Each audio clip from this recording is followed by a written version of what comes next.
Eskerrik asko, etortzegatik eta ongi etorri. Eskerrik asko, etortzegatik eta ongi etorri Mismari. Gaur bukatzen dugu Erroma Euskal Herrian hitzaldi zikloa.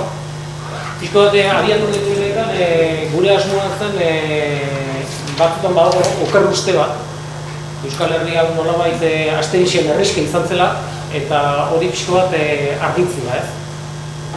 Baina, oker uste maiz egitzen dute esplikazio bat eta honek ere badu, ez? Izan ere Euskara izan zen erromatarren garaitik bizirik atera zen hizkuntza bakarren dagoa, salbu espen, Europan. Eta horrek segura aski kultzatu nolabait oker uste hori. Izan ere, Erroma izan zen hizkuntzak eta herri identitateak zapaltzeko eta xehatzeko makina izugarri bat. Eta Euskal Herrian erromatarren eragina sakona izan zen, baina aldi berean Euskara bizirik atera zen, ez? Gaurko gaia izan ere, gaurko gaiak Euskara du protagonista. Biziko hitzaldiak ere nolabait batzuen, baina gaurkoa ja Euskara izango du, erabat protagonista. Nik Mismari eskatu nien horikan etortze den hitzaldi hau ematera, proposatu nion nolabait Erromarekin lotzeko euskalduntze berantiarra zer hizkuntza hitz egiten ziren hemen erromatarren garaian. Bereak esan zian, bere gaia zela euskalduntze berantiarra, zer argudio zeuden alde eta zer aurka, zer argudio alde ontzat emateko eta zer argudio aurka bazterrera usteko, eta bere Erromarekin ez zela zertatu zen esatu du. Berak Erromagatik esango zuena erabat zeharkako eta zirkunstantzial izango zela. Pixka lotura egiteko Erromarekin esango dut duela urte batzuk adibidez kaleratu zen liburu bat, hankasartzen konpendio bat izan daitekeena, eta besteak beste esaten zuen erromatarren garaian erromatarrek izendatu zutela euskara lingua baskonia. Erromatar dokumentazioan ez dago horrelakorik. Erromatarrak egia esateko beren agintepien zeuden herrien hizkuntzez eta kulturez eta ez zuten kezkari. Eta zen ere erromatarrak beste famatu dietegu Ibon, eta gero behiga ze aurreikusten laburra, ez zuten pentsatu 2000 urtera ze gure uste eman bihartzizkin gai honek. Zerbait esan izan badute, anun bintzatzen zen baskoiek bakarrik egungo Nafarroa eta Aragoan eta beste lekuetan ez, edo Pirinioaren iparraldien bai, baina beste hegoaldean ez, eta gerora izan diren diskusio pila bat saiestu genituzken, baina ez zuten horrelakorik egin, eta horien faltan beste etapu batzutan oinarritu behar gara zer egiten zen ikusteko, eta beste horietan aritu da Mismari eta zuzenean behar egin dut.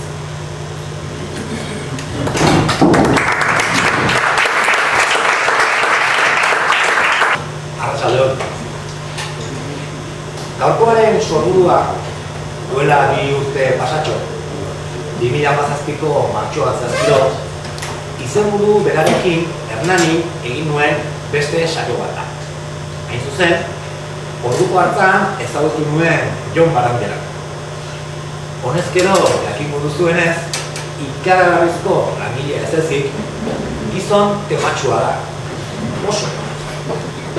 Eguna joan, eguna etorri, jarri dizkiodan aitzakia guztiak ezerestu dizkit errenkan. Azkenik, lortu du bai gaur hemen egotea. Aitzakiak zergatik jartzen dizkion. Hasteko, tarteka-marteka aldiatako auziak erabiliagatik, ez naizelako antzinako hizkuntzetan aditua. Ez naizelako diakronista petua. Onomastika zalea baizik. Bigarrenik, Hernani saio egiteko grina piztu zidan telebista programa dakidala ez dutelako zorionez azken boladan eman.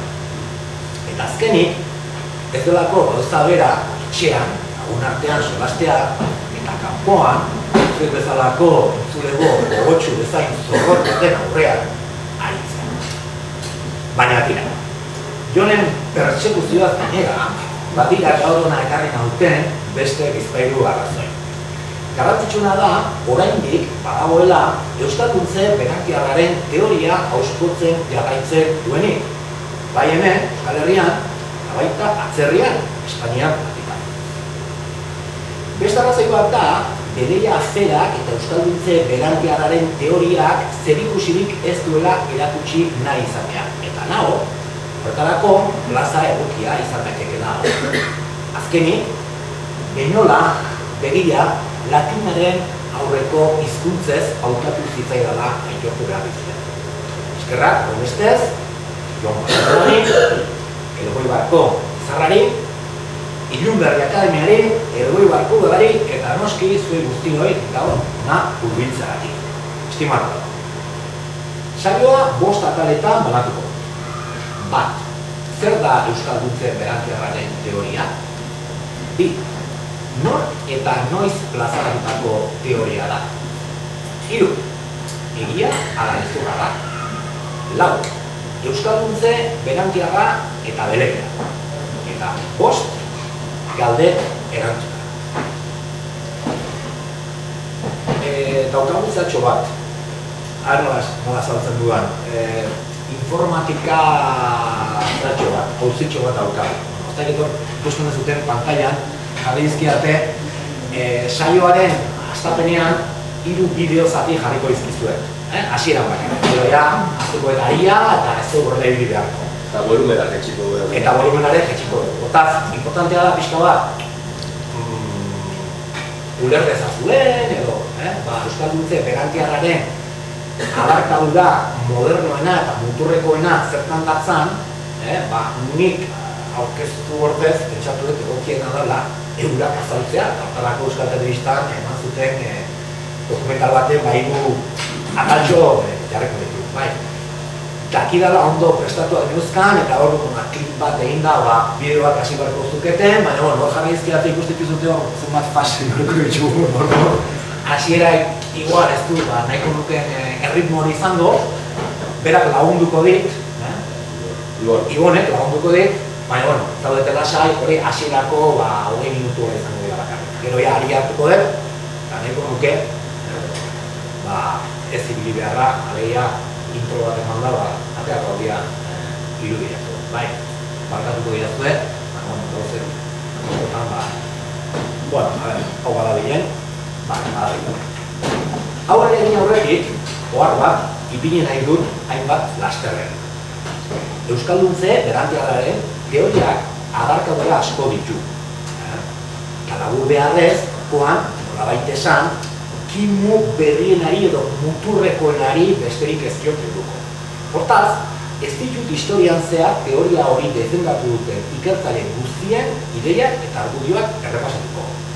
Ikuspegi orokorra ematen ahaleginduko naiz, eta ez naiz ñabardura guztiak zehatz-mehatz azaltzen ahaleginduko. Helburua, zeu iritzia osatzeko beharrezkoa den oinarrizko informazioa ematea da. Eta ez beste. Ez diezaiogun bada, gaurko mintzagatik. Zer da euskalduntze berantiarraren teoria? Entzun dezagun, lehenik eta lehen, zertan datza euskalduntze berantiarraren teoria ura defendatzen dutenen ahotik. Horretarako, Euskal Irrati Telebistak emandako telesaio batetik hartutako zati batzuk ikusiko ditu. Ordo, guan, diketan intro ingo nuke eta bideo hasiko ditzateke. A ver. El euskera es la lengua propia de todas las tierras que civiliza desde aquí. Y sin embargo, el euskera no alcanza a explicar el significado de los nombres de los hitos, de las referencias más importantes, de los montes más altos o de los ríos más caudalosos. El euskera no significa nada. Los nombres de Ampot o incluso el de Gorbeia. En euskera son ininteligibles. Los nombres del río Deva, los ríos Oka, el río Nervión. Aquí mismo. Estos ríos y montañas del occidente de Euskal Herria tienen nombres y están dedicados a personajes o dioses de origen celta o indoeuropeo. Los grandes topónimos, los nombres de montañas y ríos no descriptivos de Euskal Herria no son vascos, sino que son nombres de dioses indoeuropeos más allá. y en euskera se nombran los picos menores, los caseríos, las campas, las rocas, las ensenadas y las costas, los lugares más próximos al corazón de la gente que los vive cotidianamente. Los nombres de lugares en euskera son fáciles de identificar y de traducir a otras lenguas. Azcárate, Ondarroa, Iparraguirre, Illamendi, Astigarraga son los más abundantes, pero eso no significa que sean los más importantes y sobre todo los más antiguos. La explicación clásica sobre la lengua que yo aprendí, de la que la gran mayoría de los vascos todavía cree, sostiene que el euskera, en alguna variante antiquísima, ya se hablaba en todas las tierras de la actual Euskal Herria desde la prehistoria, que era la lengua propia de los hombres y mujeres que habitaban las cavernas. Este euskera primitivo habría sobrevivido a las invasiones indoeuropeas y en particular a los pueblos celtas, y aunque adoptando muchas palabras y otras innovaciones latinas, también a los 5 siglos de dominación del Imperio Romano, para volver a aflorar después, con plena vitalidad, en forma de los 7 u 8 dialectos de las antiguas tribus vascas, una vez que se desintegró la apisonadora omnipotente de Roma. Bueno, ahora le tengo idiotía, beste bi jarriko dugu, baina ibiltze baldin bazaizue, asko xamar ez dute da nola, halako laburpentxo bat edo ingo dizuet, nire iritzirako zeintzukian hemen Alberto Santanak aurkeztu ditu ideiak, ezta? Bueno, hortaz, Euskalduntze berantiarraren teoriaren alde egiten dutenen iritzirako, beraz, egun Euskara nagusitzen den eremuan, mendi eta ibai garrantzitsuenen izena, Boto, Gorbeia, Deba, Oka, eskerrik asko dugu, Nerbiol, ezin dira euskararen bidez azaldu. Jatorri zeltiarreko edo indoeuroparreko pertsonei eskainitakoak dira toponimoiek. Jainko indoeuroparren izenekin lotuak daude. Baserri, mendi eta erreka txikien izenak, toponimo deskribatzaileak berriz euskaldunak dira. Ugarienak dira, baina horrek ez du esan nahi garrantzitsuenak eta zaharrenak direnik. Azalpen klasikoaren arabera, euskara Euskal Herri osoan hitz eginda historia horretik. Euskara zahar horrek aurrena inbasio indoeuroparrei, bereziki inbasio zeltiarrei eta gero erromatarren 5 gizaldetako agintaldiari eutsi zien. Jarrai dezagun Euskalduntze berantiarraren teoriaren aurkezpenarekin. Hurrengo zatian, hipotesi berria zertan datzan ikusiko dugu. Hortaz, hemen, mapa hontan ikusten dezute, pixka bat, hipotesi klasikoa, ez da? Denok, asko, sinisten duguna edo pentsatzen duguna edo orain arte ematen zuenaren arabera onartua zan hipotesia, bai? Hortaz, hau da, Euskal Herria, eta hipotesi klasiko horren arabera, erromatarren garaian, 2000 bat urte, Euskal Herriaz araindi, euskera neko eremu zabal batean hitz egiten zen. Hemen, Burgos, nik hau pixko bat, eixiagorera mango, ez da? Hori da hipotesi klasikoa. Baina, Euskalduntze berantiarraren teoria sostengatzen dutenek, esaten dute, hau ez da horrela. Ikusi ez dute horretarako darabiltzaten argudioak neurri batean toponimiaren arlokoak dirala. Toponimia asko gustatzen zain. Bai, izan nintzateke pixka bat, laburpena. Orduan, orain, gauzak ondo badira, nik klik egingo nuke eta bigarren bideo nintzateke, Ibonek, jarriko duan, bigarren bideo zatia. A ver.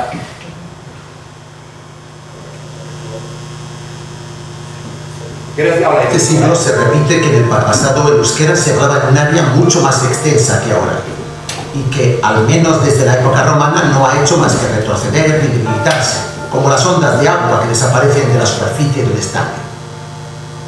Antes del Imperio Romano habría sido la lengua propia de una vasta región, desde el Garona hasta el Ebro y desde Andorra hasta el norte de Valencia. Entre los expertos lingüistas, arqueólogos e historiadores de la última generación, cada vez se oyen con más fuerza las voces de quienes expresan sus dudas científicas sobre la posibilidad de que el euskera fuese la lengua histórica original de todas las actuales tierras vascas. Y sus pruebas son contundentes.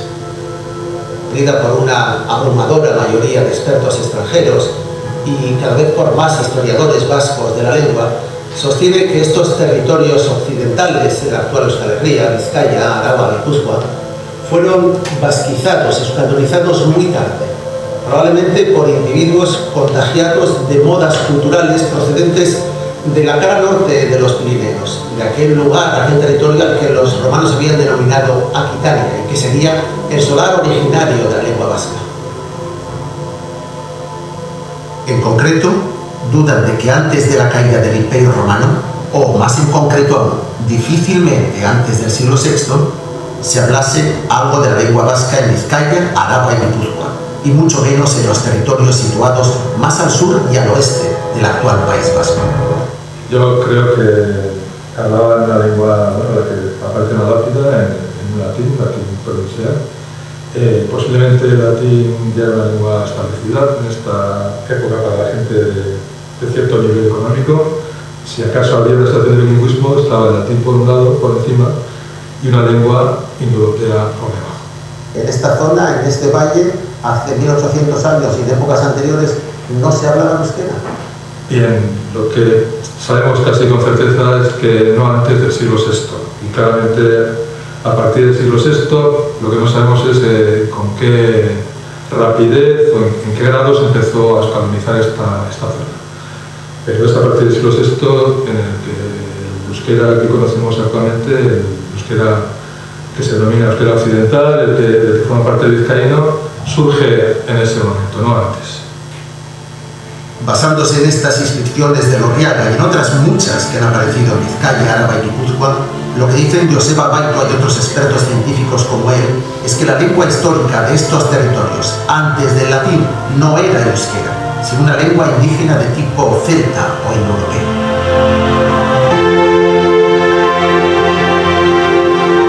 Estamos en Francia, a más de 100 kilómetros al este de la primera casa euskaldún de su Sueroa, ni siquiera en el Bearno, sino encima de Bañeras del Ossón, al pie de la cara norte de la lengua. Estamos en una región en la que hace 2000 años vivía una nación separada de los galos, a la que los romanos llamaban los aquitanos. Solo aquí, en el centro de la vieja Lundum romana, en Comenge, en el Alto Garona, en el centro de los Pirineos franceses, tenemos una enorme abundancia de pruebas y evidencias que nos llevan a pensar que aquí se habló una variante arcaica de euskera en la época romana y aún antes de ellos. Creemos que esta es probablemente la tierra de origen.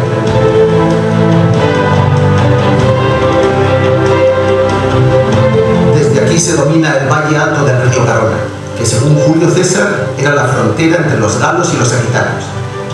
Y es en esta zona profunda de la antigua Aquitania donde los arqueólogos han descubierto decenas de altares y lápidas de época romana en los que aparecen más de 400 nombres de personas y cerca de 70 nombres de dioses y divinidades locales que parecen escritos en una antigua variedad de euskera.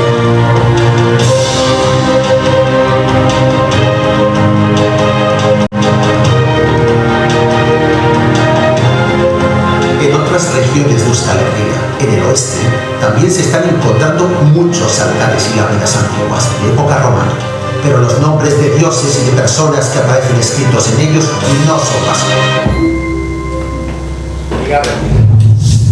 Bueno, laburpentsa ego izuet berriro, iruditu bat zaizuet. Bueno, hitzez hitz, kanpoko aditu gehienek eta gero eta bertako hizkuntzaren aditu gehiago sostengatzen duten hipotesi berriak dioenez, Euskal Herriko sartaldeko lurraldeak, Araba, Bizkaia eta Gipuzkoa, berandu euskaldundu ziren.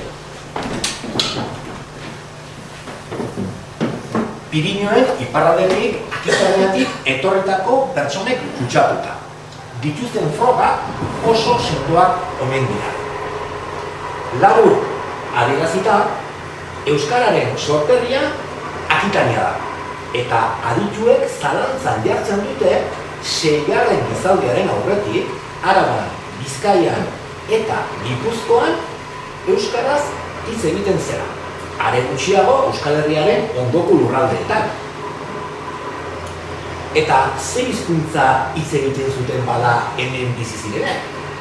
Latin provintziala, aberatsenek batipat. Halakorik balego gainera, bigarren hizkuntza ere indoeuroparra zateke, ez euskararen enborrekoa.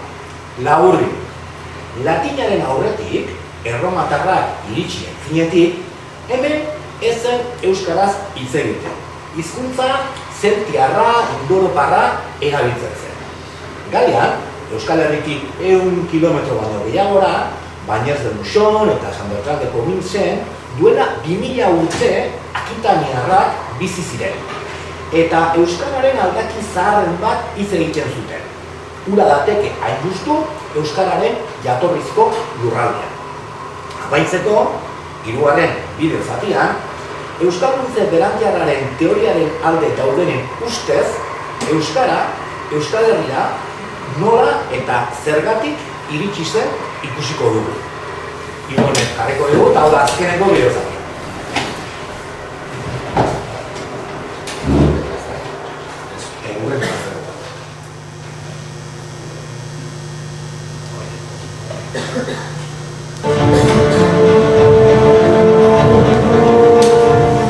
En esta tierra de frontera, este desplazamiento pudo ser forzado por la presión de los francos que empujaban desde el norte, el poder dominante en Europa occidental, que habían conseguido expulsar de la vieja Galia a los visigodos. Las teorías más recientes proponen que a partir del siglo VI la cultura de los llamados vascones se desplazó al oeste en varias etapas, euskaldunizando a la población local y los nombres del paisaje que les descubría. Cada pueblo.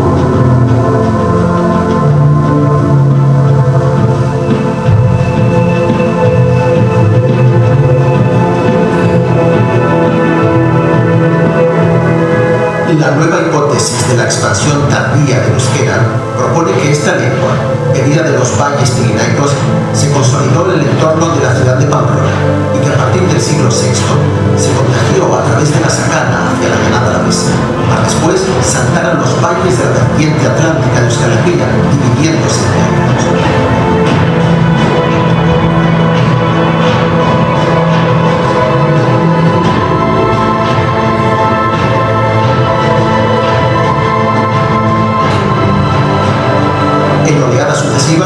A partir de mediados del siglo VIII, el vasco colonizaría nuevos espacios, entre los contrafuertes del Pirineo, en pequeñas áreas al norte de Burgos y sobre todo en La Rioja, alternando avances y retrocesos, pero alcanzando su máxima expansión territorial hace aproximadamente 1000 años.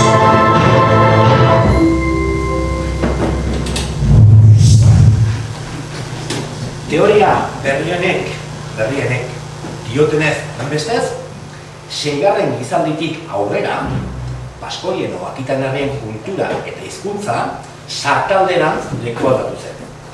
Mugimendua Europako sartaldeko botere nagusia ziren frankoen presioak eragin zuen, bisigodoak Galiatik bota ostean. Euskara, aurrena, Iruña hirian finkatu zen, eta segidan Arabako Lautadara eta Atlantikoko isurialdeko Arametara salto egin zuen. 8. gizalditik aurrera, euskarak lurralde berriak bereganatu zituen, Burgosen eta Errioxan batez ere. Euskalduntze berantiarraren teoriaren proposamen berria ezagutu ondoren, ikus dezagun nork eta noiz plazaraturiko ustekizuna den. Euskalduntze berantiarraren teoriaren adarkadura modernoa Iberiako idazkera zaharra argitzearekin lotua da. Iberiaren idazkera irakurtzeko behin betiko urratsak Manuel Gómez Moreno historialari granadarrak eman zituen 1900 eta 20. hamarkadan. Bueno, atxaik, naiz pixka bezala askortu. Gómez Moreno. Hori esaten zaio idazkera paleohispanikoa. Hau, gauza pixka bat iberoek, entzungo zenuten iberoek, bazuten eurak idazteko nolabaiteko sistema ortografiko bat. eta hori da azaltzen dena. Hau da, txamponetan barskunez edo, hau iberieraz, irakurriko honen barskunez ekintzen, ezta? Eta, bueno, ondaz gauza gehiago esan ditezke, ematen du idazkera hau berez, bueno, Fenizioen gandik eta ikasi zutela, eta, bueno, kontua da, Hispanian, hilarri eta aldare eta txampon askotan, bengo, idazkera guazantzen da.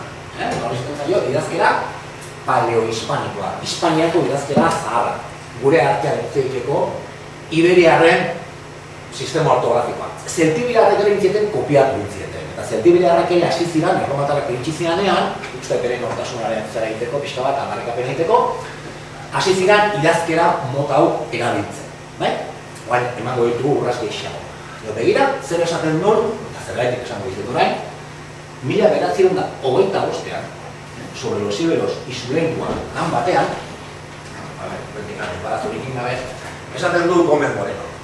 Es, por consiguiente, seguro, que tan solo después de la época romana sobrevino un corrimiento de vascones allá, como también para Gastuña, hechos documentados muy bien por las crónicas francas y godas en los siglos VI y VII. Bueno, hasteko, hain berria ez da hemen aurkeztu duten hipotesi hori, mila bederatziehun eta hogeita bostean, bazan, hipotesi bat, ordu arte, Gómez Moreno uste tradizionalekoa zen. Bat zetorren, orduko iritzi zabaldunarekin, alegia, euskera eta iberiera ez du lotuta zeudela sustatzen zuen teoriarekin. Ustekizun horri, basko-iberismoa esaten zaio edo izan zaio. Zertan datza, basko-iberismoaren teoria edo zertan zetzan, hobeto esan da, ezta? Esan dugun bezala, Iberiar peninsulan, hainbat tokitan, idazkera paleo-hispaniar edo iberiarren idazkera hortan idatzitako idazkunak zeuden. Idazkunak, hilarriak, aldarearriak, eta horrako gauzak, ezta? Hemen azaltzen da idazkera xede horren hortan, horabait esateratik. Kontua zein zen, Gómez Moreno, 1920 piko aldera, hori destifratu zuen arte, ez zutela tutik ere ulertzen hor zeipintzen. Ez ziren gai hori ulertzeko. Bestalde batetik, gehienek ezagutzen zuten, hemen bazala hizkuntza bat, euskera, ondoko hizkuntzaekin zerikusirik ez zeukana, eta oso hizkuntza zarra zatekeena. Orduan, zer egin zuten, eta euskaldun askok egin zuten, ez Espainiarra bakarrik, bi gauzak nahasi eta pentsatu hor azaltzen den hizkuntza euskera zela. Basko-iberismoaren teoriak zion Espainiako hizkuntzarek zaharrena eta zabalduena euskera zela. Espainiako hainbat tokitan euskeraz hitz egiten zela. Hori da basko-iberismoa. Teoria hori sostengatu dute, Garibaik, baterako, Larramendik iztuetak, euskaldun askok sostengatu dute teoria hori, basko-iberismoaren teoria. Gómez Moreno ere basko-iberista zen, idazkunak irakurtzen eta ulertzez asintzen arte. Takik pixkat esplikatu ezen, Mantxoago jumarroa dut edo ari gauza hauek ez dira oso errexak, baina zientzia oso aburritua da. Hor saiatuko naiz, idazkera iberiarra destifratzeak gauzak asko aldatu zituen. Ondorio argietako bat, euskararen eta iberiaren artean inolako loturarik ez zegoela konturatzea izan zen. Bere ikerlanetarako Gómez Moreno hilarri eta aldareetan zizelkatuta dauden pertsona izenak alde batetik eta beste alde batetik geografo greko eta erromatarren testuetan biltzen diren toponimoak haitzen izan dut izute, ez da? Estrabon, Ptolomeo, Plinio eta horbazian erromatarren garaiko geografo bat. Geografia liburuak iazten duzenak niko mugu xerebrean, aldera esan behar da. Uste Plinio gain guztara Hispania baino Bueno, besteek nola idazten zituzten liburuak, galdetuta da entzun da. Askotan juretzia portuetara. Orduan, ez dakit nutik itxasontzi bat heltzen zen, hango ari zaten zen. Bueno, eta nun ibili ez da, bueno, ni Espainian ibili nauk ez da, inungo bat zerretan da, bai da, zer da, nolakoa dituk eta zeitze egiten ditek eta Estrabonek eta Ptolomeok eta aipatzen dituzten toki guztiak ez dituzten ezautzen. Nola ezautuko dituzten da. Hori da da, eta baina izkuntzei da okienean eta horak, biltzen dituzten tokien izenak eta, pentsa, bidaiari hark entzun zituen izenak seguraski berea ezan hizkuntza batean izan ziren. Eman dezagun, Antxon, bere horretako laguna, Antxon Estrabon, liburu bat idazten nahi da, nire naiz portura, galdetzen dit, eta nun ibilia ez da, Kapadozia aldean da, bai da, nolako haitzuketa, nola izaiten ditek eta nik Turkieraz edo tutik ezakidala, esango diot, hango izen bat, auskalo nola esaten dudan, bera ura entzun egingo du, eta liburu batean idatzi egingo du. Han auskalo Kapadozian nola esaten dioten toki horri, nik nola ulertu dudan ere ez da hizkuntza batean, eta Antxonek oso jantzi izanagatik, auskalo zer entzun zuen, eta gero zer idatzi zuen liburu horretan, ezta? Bueno, ari gara itzulita, orduan, Gómez Moreno bere hipotesi hau, hemen aipatzen den hau, Euskal Herrian euskeraz ez zala hitz egiten sostengatzen duen hipotesi hori, oinarritu zuen bi iturritan, hilarri eta aldaretan azaltzen dian izenetan, eta Plinio, Estrabon, Ptolomeok aipatzen dituzten Euskal Herriko toki izenetan. Bi iturriek erabili zituen, pixka bat, bere hipotesi hau lantzen, ezta? Iberiako idazkera zaharra deszifratu ondoren, sasoi hartan, Euskal Herriko hilarri, sasoi hartan, Euskal Herriko hilarri eta aldaretan, ez zuen Gómez Morenok aurkitu Euskal jatorriko izenik. Sartaldean, alderdi hontan, eta Araban, izen zeltiarrak ziren nagusi. Eta sortaldean, berriz, Nafarroako inguru batzutan, izen iberiarrak topatu zituen idazkunetan. Laguzki mintzatuz, Euskararen eta Iberiaren arteko identifikazioa onartezina zen, eta persona naiz leku izenak ez ziren euskaldunak. Bestalde, euskararekin zerikusia bide zuten lekuko zaharrak Pirinioen iparraldean dokumentatutakoak ziren. Ondorioa, euskara Akitaniatik zabaldu zela hegoaldera, erdi ado goiztiarrean. Hori da, Gómez Morenok esaten duna. Bueno, ara, baina gotxiko izkuzue pixka bat, Gómez Morenok bere hipotesia eratzeko erabili zituen antzinateko geografo greko eta erromatarrek aipatutako Gipuzkoako leku izan batzuk. Horraz gazuen.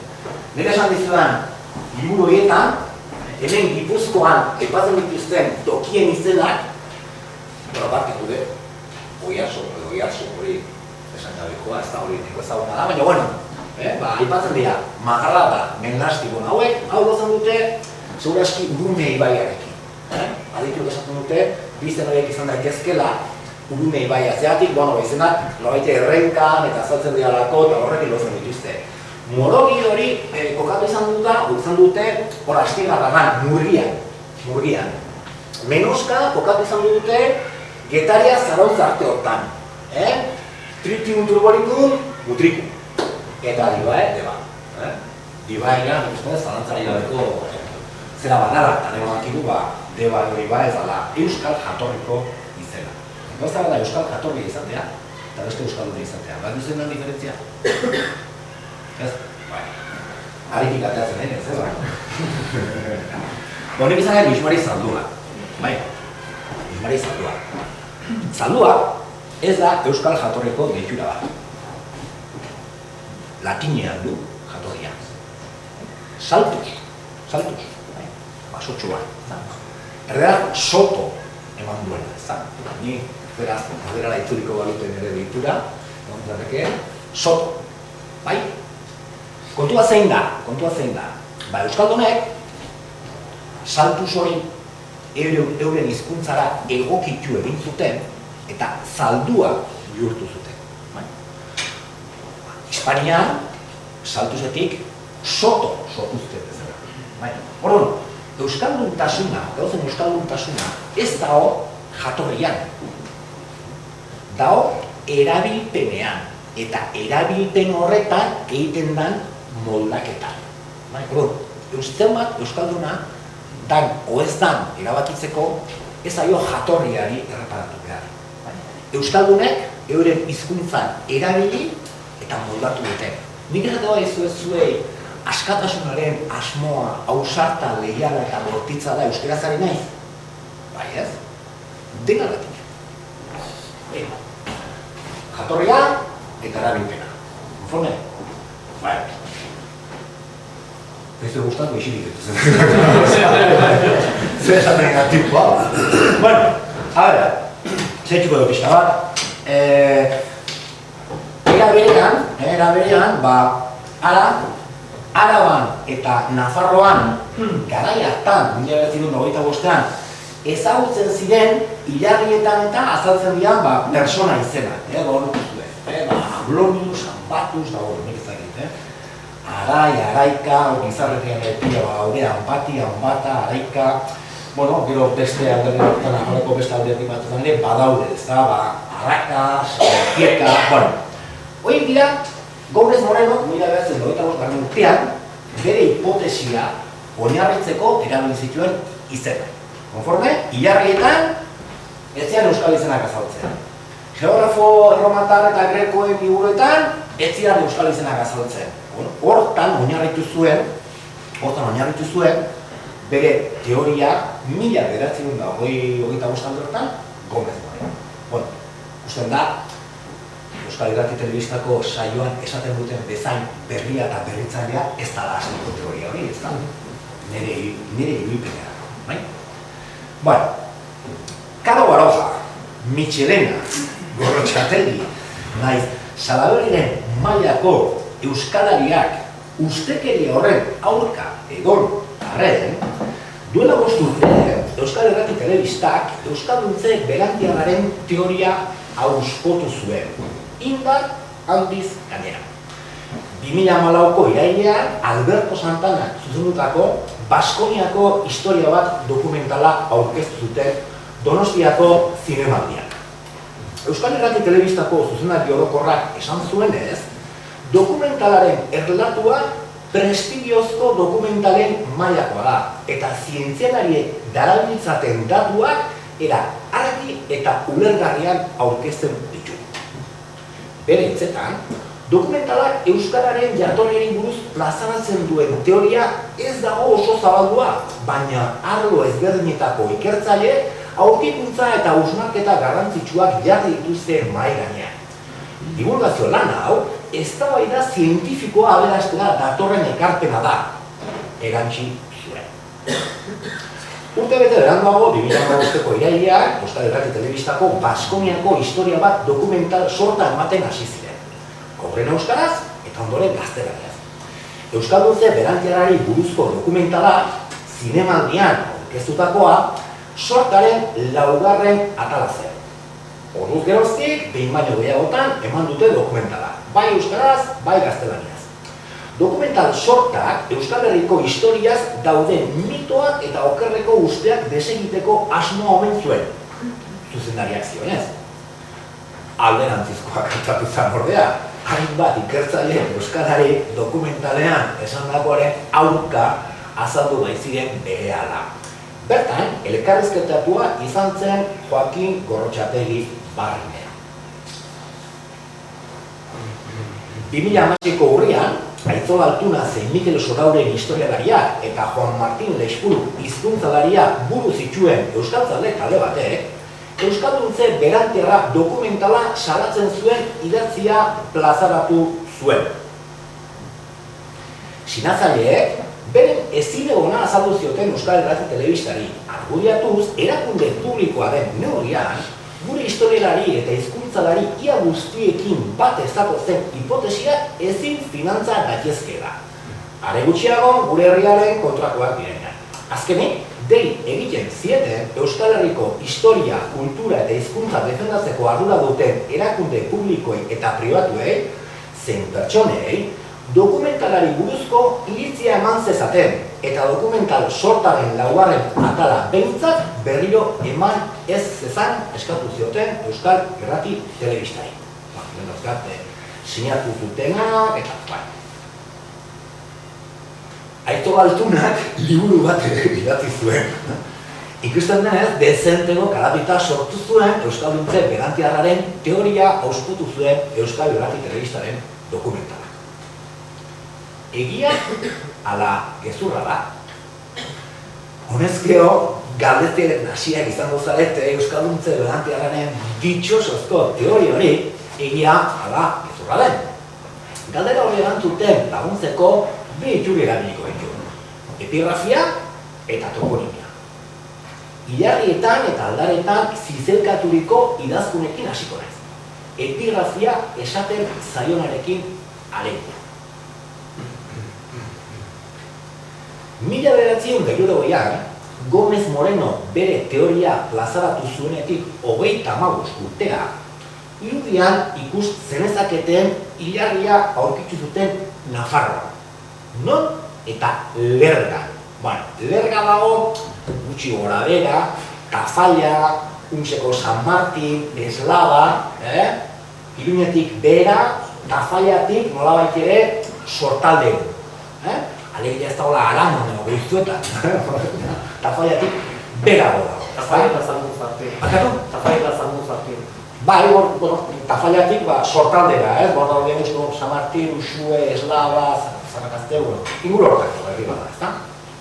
Hor, hilari hau aurkitu zuten, 1960. Hilari honen gakoa da, zera guztia, muina eta mamila, hemen goien dago. Hor, ipintzen du, ditzune pixkat igual ikusten dara hemen, S bat, A bat, H bat, A bat, R bat, bai? Eta hemen, bueno, trampatiki bat, ingo dugu. Eta hori ipintzen, bai? Hor, ipintzen du. Unme zahar, filius, norbaiten zeme izango zan, narunkesi, abisenari, filio, anoro, gau egia latinezko zera, que normalean adierazten da hemen, persona hitzan edazen bat urte zitu, notolako kontu bat zuen, ezta? Horiek ez da gaurko gure mintzana, ja. Unme zahar, euskera gala ez da, bai? Bai, ez? Bueno, a ver, hori eta bost guztaren natik. Umezar, zer da umezar bat? Oso logikoa da, semezarrena. Primogenitoa edo mayorezkoa. Primogenito, bai? Oro, bueno, ez dakigu oso ondo, abisunareiren semea zan, narunkesiren semea zan umezar, edo alderantziz, narunkesiren semea zen filioren semea zen umezar. Baina, garbi dabana da, hori euskera da. Ez dago, inuko zalantzarik. Nik uste dut gaur egun ere, ulergarria da, zerbait da. Hau da, erromatarren garaiko hilarri da.